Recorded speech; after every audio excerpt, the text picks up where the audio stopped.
A very brief history of Python. Python 1.0. Over in the Netherlands, at the National Research Institute for the Mathematics and Computer Science, they had a big problem. Their scientists found programming languages difficult to learn. Yes, even to these highly educated, skilled scientists, the most current programming languages were confusing and inconsistent. To the rescue, the institute developed a new language called ABC. You thought we were going to say Python, didn't you? Which was designed to be much easier to learn. While ABC was somewhat successful, an enterprising young developer named Guido van Rossum, after a weekend of binge-watching Monty Python reruns. Actually, we just made up the part about being wicked. Yeah. Thought he could take things further, so using what he had learned from ABC, Guido created Python, and the rest is a story. Note from editor, the rest is actually in the next few paragraphs. Okay. So Python 1.0 was in 1994. Python 2.0. Python came of the age with it's 2000, right? With version 2.0 and a whole new set of features aimed at supporting its growing community of developers.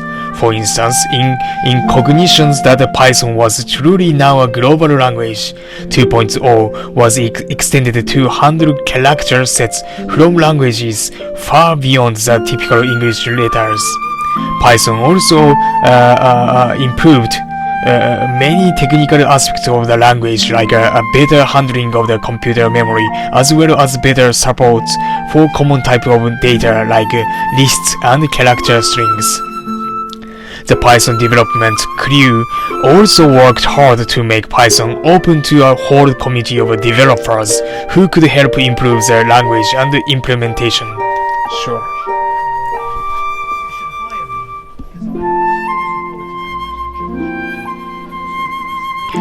Python 3.0. Nobody is perfect, and there came a time when Python's creators looked back and saw a few things in Python they wanted to improve. This is 2008, right? While Python was known for its adherence to keeping things straightforward, experience with the language had revealed a few parts of its design that could be improved and a few things that hadn't aged well that needed to be removed. All these changes meant that some aspect of Python 2 would no longer be supported.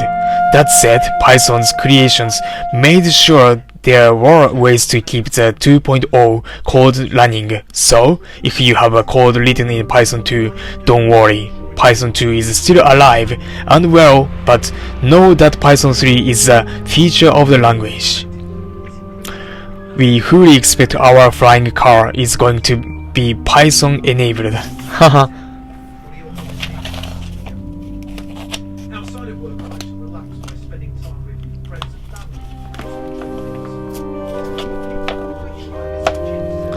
So it sounds like there are two versions of the Python out there, version 2 and version 3, which are going to use, and how different are they?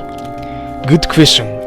And you are right, there are two versions of Python. To be a little more specific, at the time this book was printed, the current versions are 3.6 and 2.7. Here is how we are going to think about the versions.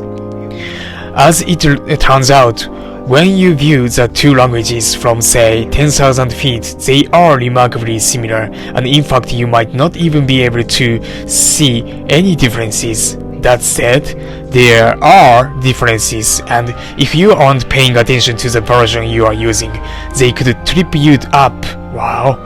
You'll be using the newest version of Python in this book, that is version 3.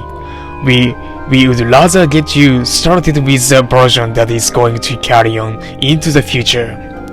Now, there is a lot of code in the world already written in Python 2, and you certainly might encounter it in a module you've downloaded online, or if you happen to become a software developer as a part of some old code you become responsible for. After this book, you'll be in a good position to study the small differences between the Python 3 and 2, should you need to. When we say Python 3 or 2, we mean in each case that the latest version of 3 or 2 at the time of writing 3.6 and 2.7.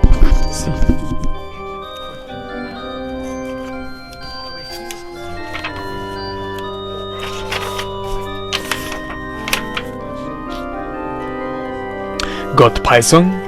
We are not going to get much further if you haven't installed Python yet. If you haven't taken the time to install Python, now is the time. Check out the "You are going to have to install Python" section in the introduction to get started. Remember, if you are using a Mac or Linux, which is me, there is a good chance you already have Python installed. However, there is also a good chance you have version 2 or you have version 2, not version 3. So whether you are on a Mac or a Windows or Linux machine, at this point you may need to install the version 3 of Python.